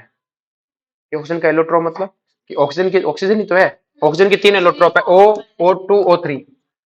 नेसेंट डाइऑक्सीजन है, ट्राइऑक्सीजन है, तो ऑक्सीजन ही, स्ट्रक्चर ही तो अलग है, अरेंजमेंट ही तो अलग है। आगे बात समझ में। तो पहली बात तो एलोट्रोप है, बहुत रिएक्टिव है, to remain for the long and atmosphere at sea level. मतलब अपन जमीन पे अगर नीचे रहा तो ये एग्जिस्ट नहीं कर सकता, इतना रिएक्टिव हर किसी सबसे रिएक्शन कर जाएगा। ऊपर रहता है इसको रिएक्शन करने के लिए कोई मिलता नहीं है, नीचे रहा तो सबसे रिएक्शन कर जाएगा, बहुत रिएक्टिव है। मतलब सी लेवल पे एग्जिस्ट करना इसका पॉसिबल है नहीं है। सी लेवल का मतलब जमीन स्तर पर है ना, इसका पॉसिबल नहीं है। क्लियर है? असल में तो अपने यहाँ नहीं होती बेटा, ये बिल्कुल ऊपर रहे तो ठीक है। अब थोड़ा ध्यान से, at height of about 20 kilometre पर रहती है हमसे। It form from atmospheric oxygen in the presence of sunlight, ये ऑक्सीजन से बनती रहती है। This is ozone layer product the earth surface from the excessive concentration of, मतलब यूवी रे से हमें प्रोटेक्ट करती है, ऊपर से रिफ्लेक्ट करती रहती है। ये सबको पता, बच्चे बच्चे को पता है ना। प्रिपरेशन की बात करते हैं। अब थोड़ा प्रिपरेशन के ध्यान से सुनो कि when slow dry steam oxygen is pass, मतलब ऑक्सीजन से ओजोन बनाई जाती है। ऑक्सीजन से क्या बनाई जाती है? ओजोन। अब देखो ऑक्सीजन से जो ओजोन बनाई जाती है वो एक एंडोथर्मिक रिएक्शन है। क्या है बेटा? आई बात में। अब एंडोथर्मिक रिएक्शन है तो सिंपल सी बात, अब बनती भी बहुत 10% है। कितनी बनती है बेटा? 10%। अब साइलेंट इलेक्ट्रिकल डिस्चार्ज का मतलब होता है कि इतना धीमे धीमे आपको उसको हीट करना होता है कि बहुत ज्यादा एनर्जी नहीं आ जानी चाहिए एक साथ, क्योंकि हमें पता है रिएक्शन का आगे जाना एंडोथर्मिक है तो हमें एनर्जी चाहिए। लेकिन अगर आपने एक साथ एनर्जी दे दी तो जो ये ओजोन है ना बेटा, ये खुद अनस्टेबल है। ये ओजोन खुद क्या है बेटा? अनस्टेबल। ये 1 मिनट नहीं लगाएगा वापस ओजोन ऑक्सीजन में टूट जाएगा। तो आपको एक मतलब जितनी जरूरत है उतनी देनी है। धीमे धीमे होता है ना कि धीमे धीमे गर्म करते जाओ, जैसे पनीर को गर्म जो करते हो, फ्राई करते हो, तो धीमे धीमे करना, ज्यादा एक साथ हीट दे दो जल जाएगा ना। बस धीमे धीमे देते रहो ताकि ऊपर से क्या होता जाए बेटा? फ्राई होता रहे। तो आपको धीमे धीमे देना है, इसी को बोलते हैं साइलेंट इलेक्ट्रिकल डिस्चार्ज। धीमे, जरूरत है उतनी, इतनी चाहिए उतनी से दो और दो। एक साथ अगर हमने कहा ठीक है इतनी हीट तो टोटल चाहिए, तो एक साथ इतनी हीट दे दो, ये ओजोन का जगह पे टूट जाऊंगा। जो बनी हुई ओजोन है वो टूट जाती है। कि सर कैसे टूट जाती है? मतलब देखो बेटा, ये तो ओजोन का फॉर्मेशन है ऑक्सीजन से। किससे बनता है? ऑक्सीजन से बनता है। अगर ओजोन का डिसोसिएशन रिएक्शन लिखे तो ये। अब देखो आपको पता है मोस्ट ऑफ डिसोसिएशन रिएक्शन कैसी होती है? एंडोथर्मिक। डिसोसिएशन एंडोथर्मिक होता है, लेकिन ये डिसोसिएशन रिएक्शन कैसी होती है? एक्सोथर्मिक। कैसी होती है? एक्सोथर्मिक। बात ये ना, ऑक्सीजन का इधर जाना क्या है बेटा? एंडोथर्मिक। तो उल्टा क्या है? एक्सोथर्मिक। आगे बात में तो अब ये याद रखो कि ओजोन का डिस्ट्रीब्यूशन एक्सोथर्मिक है, तो बनाना अपने आप ही एंडोथर्मिक हो जाएगा। हाँ। अब देखो बेटा ध्यान से, ये क्या बेटा? एक्सोथर्मिक है तो ओजोन फौरन टूटता है ऑक्सीजन में। तो पहली बात तो डेल्टा एच कैसा है? डेल्टा एच कैसा है? यहाँ 2 मोल था, यहाँ 3 मोल गैस है, तो डेल्टा एच कैसा है? पॉजिटिव। तो delta G equal to delta H minus T delta H. तो डेल्टा एच तो नेगेटिव, डेल्टा एच पॉजिटिव रखोगे तो यहाँ नेगेटिव। तो बताओ डेल्टा जी हमेशा सपोर्ट करेगा ओजोन को टूटने के लिए, इसलिए ओजोन हमेशा टूटने को तैयार है। हमारी बात में तो इसको बनाना बड़ा रिस्की है, कि बनाते समय जो ओजोन बनता है वो कहता है अरे वो ज्यादा स्टेबल है, वो वापस बनाओ। तो इसलिए बनना भी एंडोथर्मिक है तो हीट तो देनी है। हाँ तभी तो ऊपर ही रहते हैं ना, वहां पे रिएक्टिव, वहां पे इसको चीजें नहीं मिलती ना किसी और से रिएक्शन कर पाए, तो वहां वो टूटता रहता है। ओजोन लेयर का इसलिए कहते हैं ओजोन लेयर टूटती रहती है, बनती रहती है, टूटती रहती है, बनती रहती है, टूटती रहती है, बनती रहती है। ओजोन लेयर फिक्स थोड़ी है कि बस बनी पड़ी है बन रही, तभी तो ओजोन के साथ खतरा है ना हमारे साथ। ओजोन ओजोन इतने ज्यादा हुआ है तभी तो छोटी छोटी चीजों से ओजोन टूट जाती है। कहते रहे मत करो पोल्यूशन, मत करो पोल्यूशन, वो टूट रही है क्योंकि वो रिएक्टिव बहुत है, फौरन टूट रही है। उसे छेड़छाड़ है मत करो, क्योंकि उसको सपोर्ट कर रहा है तो टूटने के लिए डेल्टा जी। क्वेश्चन आ सकता है डेल्टा जी की सपोर्ट करता है कि हाँ पूरा सपोर्ट है। क्लियर है? बोलो यहाँ से कोई दिक्कत? If concentration of ozone is greater than 10% are required, a battery of ozonizer can be used. Pure ozone can be condensed in a vessel surrounded by liquid oxygen. अब ओजोन को जब बनाया जाता है ना तो ओजोन को कंटेनर में भर के वहां ऑक्सीजन रखते जाते हैं। क्यों रखते हैं भाई? ऐसा इक्विलिब्रियम बने भाई। कंटेनर में ऑक्सीजन है, अगर सिर्फ ओजोन रही तो टूटेगी। ऑक्सीजन भर दो, इक्विलिब्रियम आ जाएगा। क्या जाएगा? इक्विलिब्रियम। टूटेगी तो ऑक्सीजन में, फिर वापस इधर, इधर से इधर, इधर से इधर। इसलिए उसे ऑक्सीजन के एटमॉस्फेयर में रखते हैं ताकि इक्विलिब्रियम आ जाए। क्या जाए? इक्विलिब्रियम। आई बात में? टूटे तो भी कोई दिक्कत है नहीं है। कहां पर है? कंसेंट्रेशन ऑफ ओजोन ग्रेटर, हमें 10% से ज्यादा चाहिए तो हम बैटरी ओजोनाइजर यूज करते हैं, जो क्या करते हैं इसको बनाने में काम करता है, हेल्प करता है। तो ये बनाने वाले मेथड्स में इन चीजों को हमें कोई नहीं पूछेगा बैटरी ओजोनाइजर क्या इंस्ट्रूमेंटल थिंग है, हमें कोई मतलब है नहीं है। अब बेटा प्रॉपर्टीज की बात करें तो ओजोन क्या है बेटा? ब्लू गैस है। हल्की ब्लू गैस है, लिक्विड फॉर्म में डार्क ब्लू है और सॉलिड में वॉयलेट ब्लैक है। ठीक है। Ozone has a characteristic smell, इसकी स्मेल भी होती है। In small concentration is harmless, थोड़ी सी भी बेटा क्या है बेटा बहुत हार्मलेस है। क्यों हार्मलेस अभी पढ़ते हैं।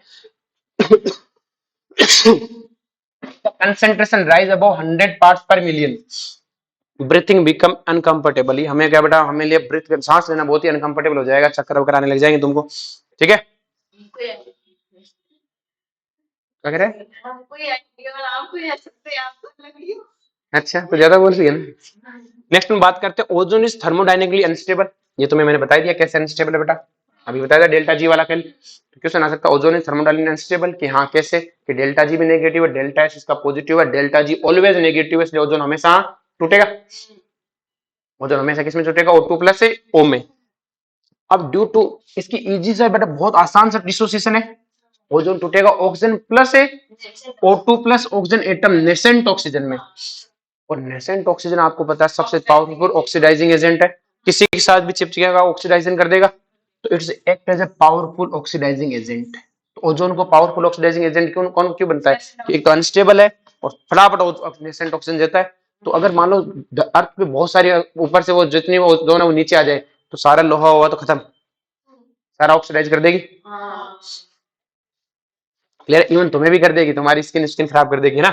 For example it oxidise lead sulphide, क्या करता है बेटा, क्लियर है। For example it oxidise lead sulphide, जैसे पीबीएस है तो क्या कर देगा PbSO4, आई माइनस को किसमें कन्वर्ट कर दिया I2 में। क्लियर है, पावरफुल ऑक्सीडाइजिंग एजेंट है। अब देखो बेटा ये इसका टेस्ट है, ये इसका क्या बेटा लैब टेस्ट है। ये तुम्हें आयोडोमेट्री पढ़ाई थी बेटा, आयोडोमेट्री में क्या होता है रिवर्स चेक करते हैं। याद करो उसमें ये था कि Ki माइनस था बेटा, क्लियर है, Ki माइनस को किससे रिएक्शन कराई थी बेटा, MnO4 माइनस से रिएक्शन कराया था तो I2 निकला था। इस I2 गैस की टाइट्रेशन कराई थी बेटा आपको Na2H2O3 से, और क्या बना था I minus plus Na2H2O4 H2O6, ये टाइट्रेशन कराई थी आयोडोमेट्री में। हम कहते थे कि इसका और इसका आपस में तो कुछ होता नहीं है, तो क्या करते थे बेटा I माइनस की इससे टाइट्रेशन करते थे, तो जो आई गैस निकलती थी उस गैस का इससे टाइट्रेशन करते, तो जो ग्राम इक्विवेलेंट इसके थे वही इसके थे, फिर वही से यूं करते हुए निकालते थे। सेम कहानी ओजोन के साथ में, सेम कहानी किसके साथ है, ओजोन के साथ में। देखो बेटा ओजोन की डायरेक्ट कोई रिएक्शन तो इनसे होती नहीं है, तो हम क्या करते हैं बेटा ओजोन लेते हैं, क्या लेते हैं, ओजोन में I माइनस डालते हैं। मुझे पता करना है कोई सैंपल है मेरे पास कि इस सैंपल में कितना % ओजोन है, तो मैं उस ओजोन में क्या करता हूँ, उस ओजोन की I माइनस से रिएक्शन कराता हूँ, I माइनस एक्सेस में लेता हूँ, रिएक्शन करा के क्या बन जाता है O2 gas plus I2 gas, I minus को I2 में कन्वर्ट करेगा, ऑक्सीडाइज करेगा ना -1 से 0 में। अब जो I2 गैस निकलेगी उस I2 गैस की क्या करूंगा बेटा मैं Na2H2O3 से टाइट्रेशन कराऊंगा, क्या कराऊंगा बेटा टाइट्रेशन, टाइट्रेशन कराऊंगा तो मेरे को I माइनस प्लस Na2H2O6 बनेगा, रेडॉक्स में पढ़ा था अपन ने। और ये जो टाइट्रेशन कराऊंगा इस टाइट्रेशन से मुझे इसकी कंसेंट्रेशन पता होगी, तो इसके से इसका पता लगा लूंगा, और जो इसका होगा उससे क्या पता कर लूंगा, ओजोन को पता कर लूंगा, यही तो है। तो ozone react with excess of potassium iodide solution, buffered with borate buffer, किसमें यूज बफर कौन सा लेते हैं, बोरेट बफर। बोरेट बफर कौन है, BOH3 बोरिक एसिड और BOH4 ये वीक एसिड, और ये उसका कॉन्जुगेट है बेस। आई बात में, B boric acid OH minus लेके बेस है, पढ़ेंगे। बोरिक एसिड क्या है बेटा OH माइनस से लेता है, मतलब एक ऐसा एसिड है जैसे बोरिक एसिड है, तो ये वो एसिड है जो H प्लस नहीं देता बेटा, सॉल्यूशन में से OH माइनस देते, पानी से रिएक्शन कराए तो पानी में से OH माइनस निकाल लेगा, तो पानी में से अगर इसने OH माइनस निकाले तो अपने आप ही पानी में क्या आ गया, तो अगर ये एसिड है तो ये कौन हुआ बेस, तो इसे बोलते हैं बोरेट बफर। क्या बोलते हैं, तो बोरेट को तो बफर के रूप में यूज किया। Iodine is liberate which can be titrate against a standard solution of sodium thiosulphate, कल पढ़ाया था थायोसल्फ्यूरिक एसिड, एक सल्फ्यूरिक एसिड में एक ऑक्सीजन की जगह सल्फ्यूरिक, ये एक सल्फ्यूरिक एसिड है, इसमें एक ऑक्सीजन की जगह क्या डाल दो बेटा सल्फर, थायोसल्फ्यूरिक एसिड, और अगर इसमें H प्लस हटा दो क्या बन जाएगा थायोसल्फेट। तो सोडियम थायोसल्फेट की टाइट्रेशन कराते हैं और उस टाइट्रेशन से हम क्या करते हैं, ओजोन का क्वांटिटेटिव एनालिसिस करते हैं। तो क्वेश्चन आता है ओजोन का क्वांटिटेटिव एनालिसिस किससे करवाया जाता है, KI से, सोडियम थायोसल्फेट की टाइट्रेशन से। बफर कौन सा यूज करेंगे, बोरेट बफर, बाकी कोई मतलब है नहीं। ये जो क्वेश्चन है, यहां से जो क्वेश्चन जेई में उठ सकता है ना टाइट्रेशन का, नीट में से कोई क्वेश्चन है नहीं आएगा। जेई में तो क्या बढ़ा देगा रिएक्शन के बाद, इसके मोल दे देगा, इसके मोल दे देगा, पूछेगा बताओ ओजोन की अमाउंट कितना था, तो इसके मोल से इसके ग्राम इक्विवेलेंट आ जाएंगे, इसके ग्राम इक्विवेलेंट, इसके ग्राम इक्विवेलेंट, इसके ग्राम इक्विवेलेंट। लेकिन ध्यान रहे बेटा, सीधे मोल से ग्राम इक्विवेलेंट मत बढ़ा देना, इसके ग्राम मोल में कन्वर्ट करके इसके मोल निकालोगे और फिर इसके मोल से इसके ग्राम इक्विवेलेंट निकाल लोगे, जो रेडॉक्स में पढ़ाया था। क्लियर है? तो ये क्वेश्चन यहाँ से रेडॉक्स में बनेगा, किसमें बनेगा, यहां से जो क्वेश्चन बना तो इतना ही पूछेगा, बफर कौन सा था, ओजोन का टाइट्रेशन, ओजोन का क्वांटिटी एनालिसिस किससे किया जाता है, टाइट्रेशन से, किसके साथ है, KI के साथ रिएक्शन करा के सोडियम थायोसल्फेट के साथ टाइट्रेशन। क्लियर है? तो वो रिएक्शन पता करने का तरीका ना, अमाउंट पता करने, कंसंट्रेशन कैसे पता करें, क्या, हाँ जी।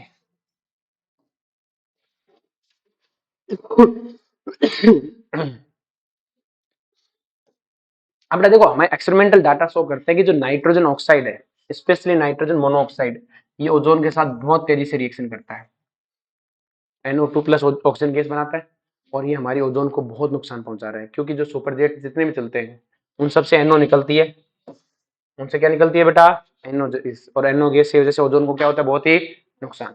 तो रिएक्शन तो अभी पता है, NO है, ओजोन है,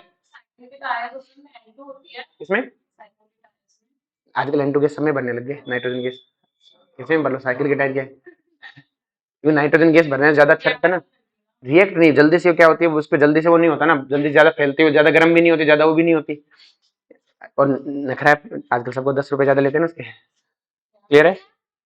उसे भरने के 10 रुपए ज्यादा लेते हैं नाइट्रोजन गैस भरने के टायर में, बस और कुछ नहीं है। हाँ, तो अब जब बन जाएगी ना तेरी साइकिल में, तो उसके 10 रुपए लेगा नाइट्रोजन गैस भरने के। देखो ये तो भरते नहीं, पेट्रोल पंप वाले भरते हैं, ठीक है ना, तो ये तो भरते ही नहीं बेचारे, उन्होंने कर रखा नोटंकी, कुछ तो अलग दिखाना था ना। क्लियर है? लोग सादा पानी पी रहे थे, फिर वो विराट कोहली काला पानी लिया है ना, तो बस। क्लियर है? तो नोटंकी है, पी लो ये। हाँ, चलो जी आगे चले। ये चीज समझ में बेटा, अब ये समझा रखा है कि सुपरजेट से जो ऑक्सीजन NO निकलता है, वो ओजोन को क्या करता है बेटा, डिस्ट्रॉय कर रहा है। तो NO प्लस ओजोन रिएक्शन करके, तो रिएक्शन याद होगी, NO से O आएगा, NO2 बन जाएगा, बहुत सिंपल रिएक्शन है। तो अब अनदर थ्रोट बेटा, हमारे जो थ्रेट है ओजोन लेयर के लिए, वो कौन है बेटा, CFC, क्लोरोफ्लोरोकार्बन, बहुत हमारे क्या है। क्लियर है? और ये हमें रेफ्रिजरेटर और एरोसेल स्प्रे जो अपने होते हैं उनसे निकलती है। क्लियर है? तो इनसे क्या होता है, जो हमारी जो ये CF से निकलती है, फ्रियोन से ऊपर जाते हैं, ये क्या करते हैं बेटा, फ्री रेडिकल्स रिएक्शन करते हैं। ये तुम्हें एनवायरमेंटल वाले चैप्टर में मिल जाएगा, पढ़ लेना। अब बेटा ओजोन की स्ट्रक्चर ये होती है बेटा, क्लियर है, और ये रेजोनेंस करते रहते हैं, तो दोनों बॉन्ड क्या होते हैं बेटा, बराबर क्या होते हैं, बराबर। बॉन्ड एंगल 117 के अराउंड होता है, क्योंकि यहाँ पाई बॉन्ड है ना, तो जितना आना चाहिए उससे ज्यादा। यूज कहाँ कहाँ होती है साफ सफाई में, कहाँ कहाँ यूज होती है, पढ़ लेना। अब नेक्स्ट में बात करते हैं सल्फर से एलोट्रोप्स, सल्फर के एलोट्रोप्स। जो सल्फर के दो एलोट्रोप्स है, sulphur alpha, sulphur beta, sulphur rhombic, sulphur sulphur R, sulphur M. देखो अल्फा, बीटा, आर, एम, ये याद रखना बेटा, कई बार कंफ्यूजन हो जाता है, अल्फा बीटा। तो आपको ये रोम्बिक याद है, मोनोक्लिनिक, तो ये कौन है, अल्फा, और ये कौन है, बीटा। बोलो कोई दिक्कत है? अब जो बेटा ध्यान से, दोनों फॉर्म क्या है बेटा, स्टेबल फॉर्म है, लेकिन टेम्परेचर डिपेंडेंट है। 369 केल्विन से ऊपर तो ये स्टेबल है, और 369 केल्विन से नीचे ये स्टेबल है, मतलब ये फेज कन्वर्जन है। क्या है बेटा, तो ये 369 क्या हुआ, ट्रांजिशन टेम्परेचर, क्या हुआ, फेज टेम्परेचर हुआ।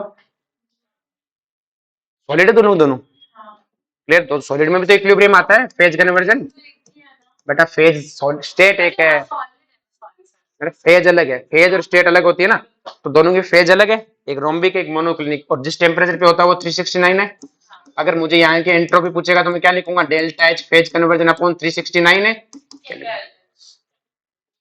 आगे बात समझ में? तो दोनों 369 से ऊपर मोनोक्लिनिक है, इससे नीचे रोम्बिक है। बोलो कोई दिक्कत है? अब जो बेटा रोम्बिक है, ये रोम्बिक वाला कैसा होता है? येलो। कैसा होता है? येलो। ये एलोट्रोप येलो कलर का होता है। मेल्टिंग पॉइंट से हमें क्या लेना देना? स्पेसिफिक ग्रेविटी 2 है। स्पेसिफिक ग्रेविटी मतलब डेंसिटी, मतलब पानी के साथ वो रेफरेंस में कितनी है बेटा? इसकी 2। तो इसकी डेंसिटी कितनी है? 2।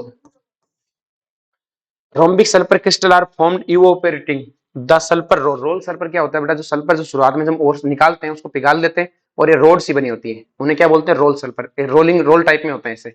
उन रोल सल्फर का सॉल्यूशन CH2 में सॉल्यूशन बनाते हैं, वापिस सबको इवोपोरेट करवाते हैं और इवोपोरेट कराने के बाद जो स्ट्रक्चर बन जाती है उसी को क्या बोलते हैं बेटा? Rhombic sulphur. Rhombic type structure बन जाती है और इसे हम क्या बोलते हैं बेटा? Rhombic sulphur. तो इसमें कोई लेना देना नहीं है। जो रोम्बिक सल्फर होता है बेटा, ये बेंजीन एल्कोहल ईथर किसी में भी क्या होता है बेटा? It insoluble in water but dissolve in some extent benzene alcohol ether। लेकिन ये खूब सारा घुलता है किसमें? CH2 में। कल याद करो CH2 में P4 घुल रहा था, वॉट फास्फोरस घुल रहा था, बाकी नहीं घुल रहे थे। क्लियर है? ये भी घुलता है बेटा।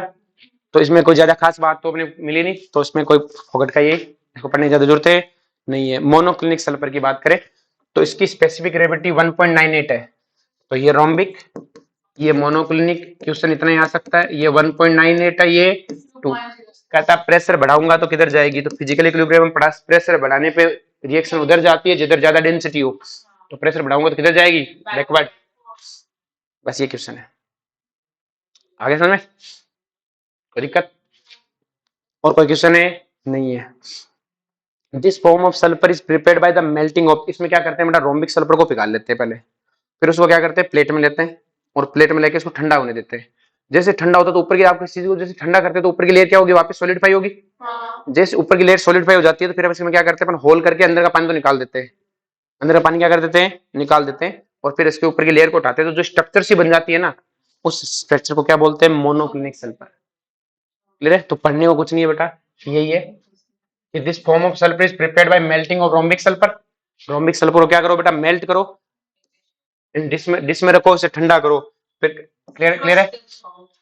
Crust is formed, 2 holes are made. उन क्रस्ट में क्या करो बेटा? 2 होल करो और अंदर का लिक्विड बाहर निकाल दो। अंदर का लिक्विड क्या कर दो? जो मतलब जमा नहीं उसे बाहर निकाल दो और जो निकालने के बाद जो स्ट्रक्चर बचेगी वो liquid poured out. Remaining crust क्या कहलाएगी बेटा? कलरलेस नीडल शेप होगी, एकदम छोटी छोटी नीडल शेप से बनेगी और उसे वो क्या बोलते हैं? बीटा सल्फर या मोनोक्लिनिक सल्फर। ये 369 से ऊपर स्टेबल है, 369 से नीचे कौन है? तो ये टेम्परेचर क्या कहलाता है बेटा? Transition temperature. तो काम की बात है दो, ये ट्रांजिशन टेम्परेचर 369 है। सिंपल सी कहानी है, इसकी डेंसिटी है तो वैसे गिवन आती है मोस्टली, ना भी आए तो इसकी डेंसिटी कम है, इसकी डेंसिटी ज्यादा है।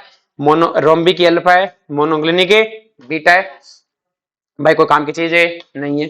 दोनों की रोम्बिक और मोनोक्लिनिक की दोनों के एसिड मॉलिक्यूल्स होते हैं और एसिड मॉलिक्यूल क्या होते हैं बेटा? पैक्ड होते हैं। स्ट्रक्चर होती है रिंग टाइप स्ट्रक्चर होती है, पकड़ स्ट्रक्चर या क्राउन टाइप स्ट्रक्चर होती है। कैसी होती है? Crown type. पकड़ स्ट्रक्चर बोलते हैं या फिर है क्राउन शेप, क्या बोलते हैं? Crown shape. इस तरह से आजकल हमने कहा लास्ट 20-25 सालों में ऐसे खूब सल्फर बना लिए जिनमें 6 से लेके 20 एटम हो। ये तो S8 वाले हमने ऐसे बना लिए जिनमें 6 से लेके 20 तक के एटम हो, जिनमें से एक ही है साइक्लो S6। ये चेयर फॉर्म में है। तो S6 किस फॉर्म में पाया जाता है? चेयर फॉर्म में। S8 किस में? क्राउन पॉकेट शेप में। ठीक है, बोलो कोई दिक्कत है? अब हमने 1000 केल्विन से अगर ऊपर टेम्परेचर हो तो S2 फॉर्म में एग्जिस्ट करता है। किस फॉर्म में एग्जिस्ट करता है? तो दो काम की चीज बनी कि S2 फॉर्म 1000 से ऊपर मिलती है। H2 पैरामैग्नेटिक है जैसे O2 है, सेम एमओटी है। क्लियर है? अब है सल्फर डाइऑक्साइड SO2। क्लियर है? देखो कुछ नहीं है, सल्फर को ऑक्सीजन से रिएक्शन कराने पे SO2 बनेगा, सल्फर का सिंपल ऑक्साइड है। SO3 में H+ डालने पर भी SO2 बनेगा। अब ये तो फोगट की रिएक्शन, जो काम की रिएक्शन है वो ये है। आपको याद है हमने मेटलर्जी पढ़ा था, मेटलर्जी में रोस्टिंग करते थे सल्फाइड ओर की, और सल्फाइड ओर की रिएक्शन में सब में SO2 बनती है और जो सब में SO2 बनता था। ये SO2 बनाने का सबसे मेजर प्रोसेस है।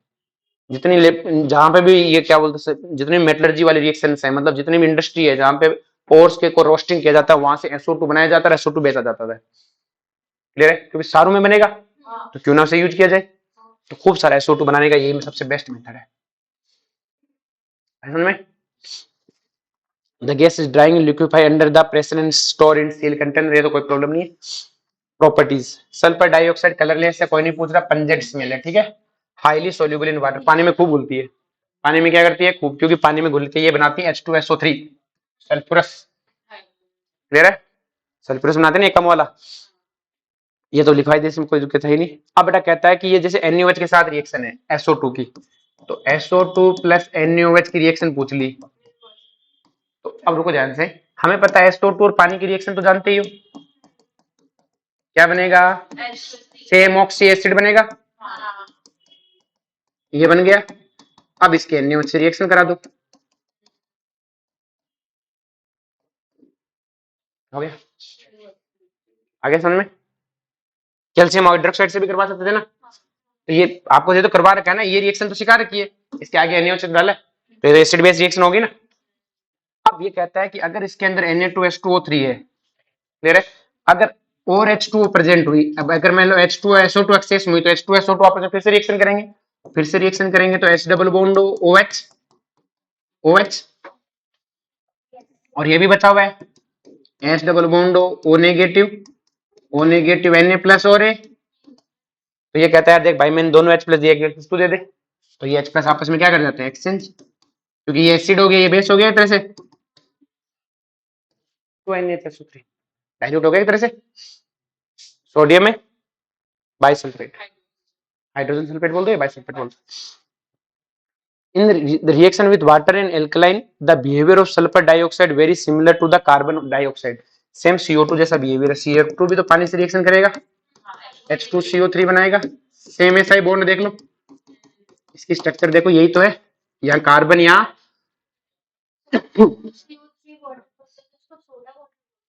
क्या,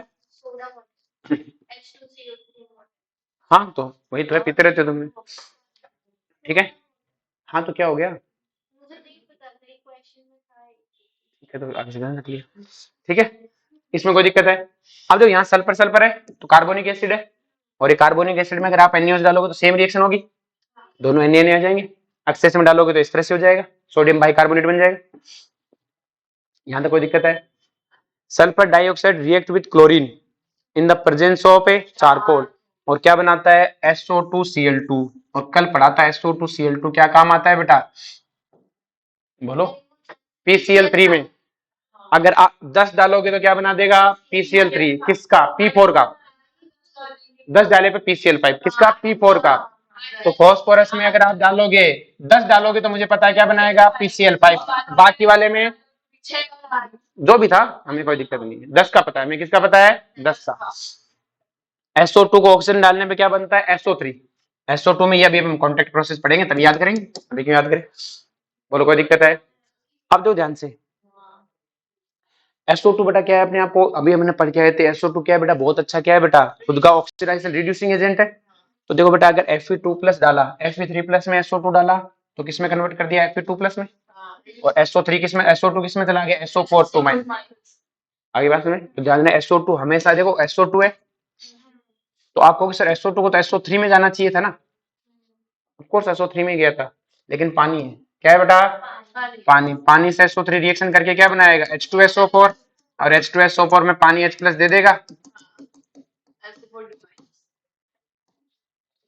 रिएक्शन याद होगी, रेडॉक्स ही तो है भाई, मुझे पता है Fe3+ रेडॉक्स रिएक्शन करानी है कि ठीक है Fe3+ रिएक्शन करता है SO2 से, तो आपने कहा ठीक है, तो ये Fe2+ और ये SO3 पानी डाल रखा है, तो SO3 का H2SO4, और H2SO4 क्या बना देगा SO4 2 माइनस, याद होगी रिएक्शन। सेम कहानी है SO2 है तो बनना चाहिए था SO3, फिर वही पानी वाला झमेला हुआ क्या बन गया SO4, तो याद रखो तो SO2 तो SO3 में जाएगा, और Mn+7 में किस में जाएगा +2 में, तो सबको रिडक्शन करता है, तो SO2 जाएगा SO3 में, पानी की प्रेजेंस में झमेला होगा SO3 SO4 2 माइनस में, ये झमेला पढ़ाई रखा है, रेडॉक्स वाला कहानी है। तो देखो इनको याद करने की जरूरत नहीं है, ऐसे याद रखो रेडॉक्स रिएक्शन क्या है, रेडॉक्स रिएक्शन SO2 SO3 में जाता है, पानी का झमेला होता है, तो अगर ये जाता है तो दूसरों को अपने आप सल्टा देगा, भाई रिएक्शन देख के पहचान में आ जाएगी ना। अब बेटा ये SO2 का डिटेक्शन टेस्ट है, कि अगर मुझे कोई कहे कि इस कंटेनर में SO2 है, क्या प्रूफ है तुम्हारे पास, मैं उसमें KMnO4 डालूंगा, क्या डालूंगा, अगर SO2 हुआ तो वो MnO4 को किस में कन्वर्ट कर देगा Mn2+ में, उसका पिंक कलर गायब, तो मैं कह दूंगा SO2 है, तो किसने आता है SO2 का डिटेक्शन किससे करते हैं KMnO4 से, ये रहा convention test for the gas.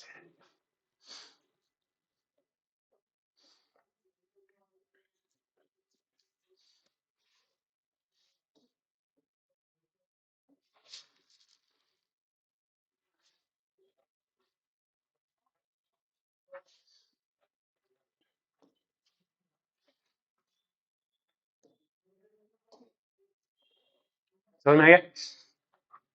अब देखो इसकी स्ट्रक्चर कैसी होती है, ऐसी स्ट्रक्चर अपन तो सीधा ऐसा बना देते हैं ना, ये कहता है इसकी स्ट्रक्चर ऐसे बनाओ, रेजोनेंस कराते रहो, क्या कराते रहो, रेजोनेंस कराते रहो। आई बात समझ? अब वो कोऑर्डिनेट बॉन्ड नहीं बेटा, देख यहाँ पे ये एक इलेक्ट्रॉन एक इलेक्ट्रॉन, सॉरी इसने इसको एक को कोऑर्डिनेट बॉन्ड दिखा दिया, क्या दिखा दिया, कोऑर्डिनेट बॉन्ड ऐसे, और दूसरे बॉन्ड को क्या कराते रहो, रेजोनेंस टाइप।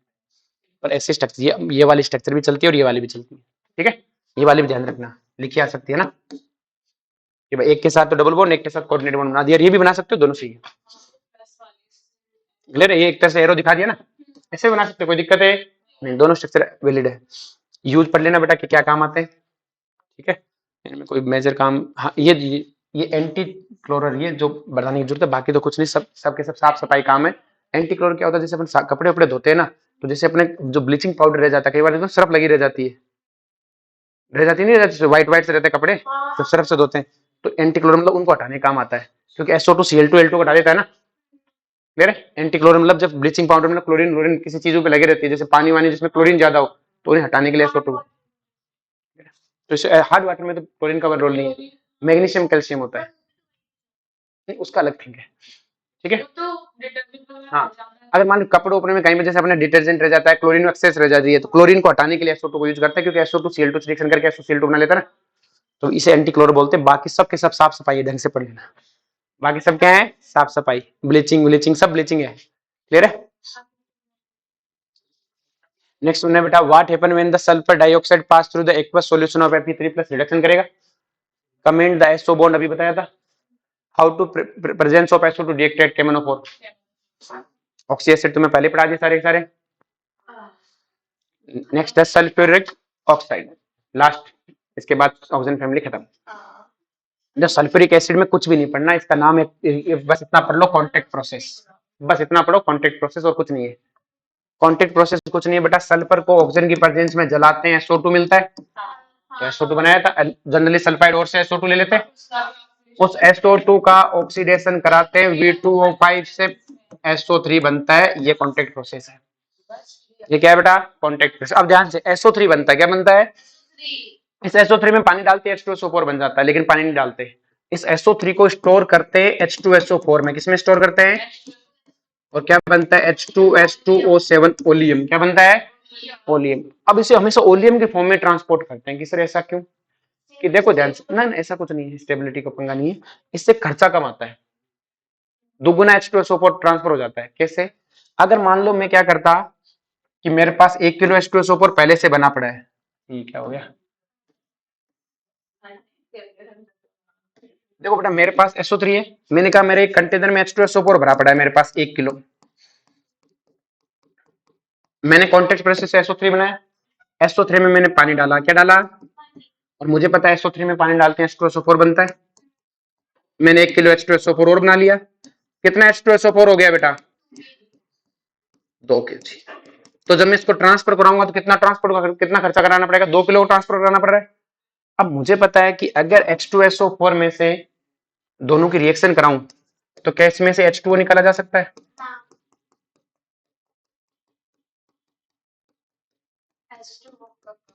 हीट करने पर यही तो ओलियम, तो यही तो है पायरोसल्फ्यूरिक एसिड, पायरोसल्फ्यूरिक एसिड का कॉमन नेम है ओलियम है। तो क्या एक, अगर मैं ओलियम बनाऊं, इन दोनों की रिएक्शन करके ओलियम बना लूं, तो क्या बनेगा, H2H2O7 और H2। तो अगर मैं ओलियम का ट्रांसपोर्टेशन कराऊं तो कम पानी का ट्रांसपोर्ट, पानी का तो जरूरत क्या है ना, यहाँ से वहां पानी का ट्रांसपोर्टेशन क्यों कराना, वहां जाके पानी मिला लेना सीधा ही, सल्फ्यूरिक एसिड वापस आ जाएगा। भाई ओलियम में आपको क्या डालना है, तो आपका जैसे H2H2O7 आपने ट्रांसफर कराया, इसमें वहां जाके पानी डाल लेना, आपके पास 2H2SO4 मिल जाएगा। तो इस पानी को क्यों ट्रांसपोर्ट करवा रहे हो, क्यों खर्चा लगा रहे हो इसका, ये तुम्हें जब जरूरत हो तो बना डाल लेना। तो हम ओलियम को ट्रांसपोर्ट कराते रहते हैं, जब जरूरत होती है पानी डाल लेते हैं, वरना आपको पानी भी साथ में, भाई आप पहले से H2SO4 का ट्रांसपोर्ट करा तो उसमें खर्चा ही है, उस पानी का क्या रोल है, कुछ नहीं। इसलिए हम ओलियम के फॉर्म में इससे क्या करते हैं, स्टोर, किसके फॉर्म में करते हैं, ओलियम में। ट्रांसपोर्टेशन क्या हो जाता है, आसान, क्या हो जाता है, आसान, कम खर्चे में ज्यादा काम हो जाता है। अब देखो रिएक्शन क्या है, एक्सोथर्मिक, दो चीजें बात याद करनी है, तो इक्विलिब्रियम पढ़िए, कुछ नहीं पढ़ाना, ये सारा पढ़ा हुआ है तुम्हारा। रिएक्शन क्या है, एक्सोथर्मिक। अब तुम खुद बताओ बेटा, अगर कोई रिएक्शन एक्सोथर्मिक है मतलब SO2 प्लस O2 रिएक्ट करके बनाता है SO3।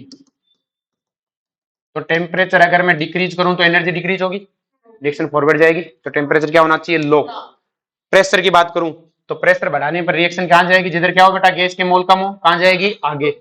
सेम एबर प्रोसेस जैसी है, लेकिन इसमें भी वही है बेटा, टेम्परेचर 720 कम है। मतलब इतना भी कम नहीं हो जाना चाहिए। सर कम का मतलब क्या है, अरे काइनेटिक्स में भी तो टेम्परेचर चाहिए। काइनेटिक्स क्या कहती है, K इक्वल टू ए ई की पावर माइनस ई अपॉन, तो K इक्वल टू ए ई की पावर है। तो टेम्परेचर क्या होना चाहिए, हाई। हाई होगा तो ये वैल्यू छोटी होगी, रेट कांस्टेंट क्या होगा, ज्यादा। तो काइनेटिक्स कहता है टेम्परेचर बढ़ाओ, और थर्मोडायनेमिक्स इस रिएक्शन कहता है घटाओ। तो हम कहते हैं घटाएंगे, लेकिन इतना भी कम नहीं करेंगे कि काइनेटिक्स ही कम हो जाए। भाई थर्मोडायनेमिक्स कहती है घटाओ, हेबर प्रोसेस में भी कौन कहती है, थर्मोडायनेमिक्स। भाई 700 केल्विन क्यों होना चाहिए, क्योंकि काइनेटिक्स कहता है इतना तो कम से कम रखो। भाई कम रख लो, लेकिन 7 तो रखो। तो मतलब 720 को चाहिए, तो हम घटाएंगे क्यों? 800-900 मत करो। रिएक्शन जब चलेगी तो एक्सोथर्मिक है, तो अपने आप टेम्परेचर बढ़ेगा। आप 900 से वापस 700 पे ले आओ, फिर 900 बजे आप फिर 700 पे ले आओ। आप घटाते रहो, रिएक्शन बढ़ाने की कोशिश करेगी, और उस बढ़ाने के चक्कर में आगे भागती जाएगी। लेकिन ऐसे नहीं कि जीरो ही कर दो कि अब भाग जितना भागना है, ऐसा नहीं। 700 के राउंड बनाए रहो, क्योंकि काइनेटिक्स में फिनोमेना क्वेश्चन आता है कि एक बहुत कम क्यों नहीं कर सकते, क्योंकि बहुत कम होने पर रेट कांस्टेंट कम हो जाएगा, रिएक्शन चलेगी बहुत स्लो। कुछ कहते सर 0 डिग्री पर कराऊं, करा रिएक्शन होगी नहीं सालों साल तक। तो 700 तो बना रहता कि रिएक्शन भी होती रहे, लेकिन 900 1000 नहीं होने देना है। आगे बात में तो कंडीशन थर्मोडायनेमिक्स के हिसाब से क्या, लो टेम्परेचर। अपन टेम्परेचर घटाएं, तो अपन कैसे घटा सकते हैं 720 से? 700 रख लिया, 700 पे रिएक्शन चल रही है, तो रिएक्शन एक्सोथर्मिक है, तो 700 से अपने आप 800 हो जाएगा, क्योंकि एक्सोथर्मिक एनर्जी निकल रही है। आप 800 से वापस 700 कर दो, ठंडा कर दो, पर 700 बनाए रखो। क्या बनाए रखो, 700। फिर ये 800 पे जाएगा, फिर 700 कर दो। तो आपने थर्मोडायनेमिक्स की बात, थर्मोडायनेमिक्स क्या कहता, घटाते रहो, कहते घटा रहे हैं। और काइनेटिक्स की बात रख रहे हैं, देख 700 रखा हुआ है तो भी चलता रहे। तो ऐसा ही उसमें एबर प्रोसेस में भी, ठीक है। क्वेश्चन आ सकता है क्यों ऐसा, काइनेटिक्स के कारण, कि बहुत कम क्यों नहीं कर सकते काइनेटिक्स। 700 कम थोड़ी है, लेकिन थर्मोडायनेमिक्स के हिसाब से घटाना, घटते हुए दिखना चाहिए। तो रिएक्शन चलते समय आप घटाने की कोशिश करते रहो, पर 700 मेंटेन रखते हुए। आगे बात में इसमें से कुछ नहीं पढ़ना, ठीक है, बोर्ड के बच्चों को पूछते हैं। अब जो सल्फ्यूरिक एसिड है कलरलेस है, बहुत डेंस होता है, ऑयली लिक्विड होता है, ऑयली टाइप होता है, स्पेसिफिक ग्रेविटी से हमें कोई लेना देना नहीं है। द एसिड फ्रीज व्रीज से कोई पूछना नहीं है। वाटर में रिजोल्व करता है बेटा, और हीट रिलीज करता है। जब पानी में घुलता है तो जनरली क्या रिलीज करता है, हीट।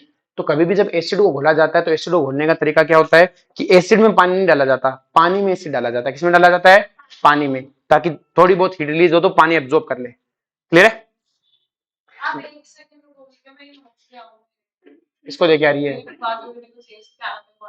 जा एक सेकंड में।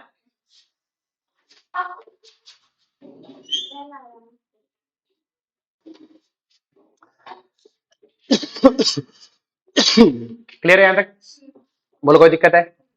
The concentrated acid must be added slowly into water, पानी में धीमे धीमे डालते हैं, क्योंकि एक्सोथर्मिक होता है। क्या होता है, तो कोई काम की चीज नहीं, पढ़ने की जरूरत नहीं है। अब बेटा सल्फ्यूरिक एसिड होता है ना बेटा, इसके केमिकल रिएक्शन में करते हैं तो एक तो खुद तो देखो वोलेटाइल नहीं होता है, बहुत कम वोलेटाइल होता है। स्ट्रॉन्ग एसिडिक कैरेक्टर होते हैं इसके, स्ट्रॉन्ग एफिनिटी ऑफ वाटर, पानी को बहुत एब्जॉर्ब करता है, ठीक है। Ability to as oxidising agent, बहुत अच्छा क्या है, ऑक्सीडाइजिंग एजेंट। अब देखो ये वाली रिएक्शन, अगर मैं इसको इसे सीधा लिखूं, H2SO4 किसमें टूटेगा बेटा, H प्लस और HSO4 माइनस में, और HSO4 माइनस किसमें टूटेगा बेटा, H प्लस और इसका K दिया है बेटा 10 की पावर, इसका K इक्विलिब्रियम कितना दिया है, मोर देन 10 दिया है, और इसका दिया है 1.2 इंटू 10 की पावर माइनस 2। इसका मतलब क्या हुआ, दूसरे वाले का इक्विलिब्रियम कांस्टेंट कम दिया है, कि मतलब HSO4 बहुत कम टूटता है, जबकि H2SO4 बहुत टूट रहा है। मतलब पहली रिएक्शन फास्ट, दूसरी रिएक्शन बहुत कम है। ऐसा क्यों, देखो बेटा जो HSO4 माइनस बना है ये वाला, इसमें एक O नेगेटिव है, ये रेजोनेंस कर रहा है, तो इसी को रेजोनेंस करना है, इसी को स्टेबल होना है। ऑफ कोर्स OS पंगे करेगा क्रॉस रेजोनेंस करके, जो हमने ऑर्गेनिक में पढ़ा था, लेकिन इतने पंगे OH को कहता है भाई यार करने दे मुझे। लेकिन जब SO4 2 माइनस आएगा, तब ये O नेगेटिव कहेगा भाई बराबर का करूंगा रेजोनेंस। अब तो पहले तो मैं कभी कभी कर रहा था, अब तो मैं भी करूंगा, क्योंकि मुझे भी स्टेबल है, तो ये भी रेजोनेंस कर रहा है, ये भी रेजोनेंस कर रहा है, तो दोनों को बराबर रेजोनेंस मिलेगा क्या, नहीं। क्रॉस रेजोनेंस पढ़ा था अपन ने।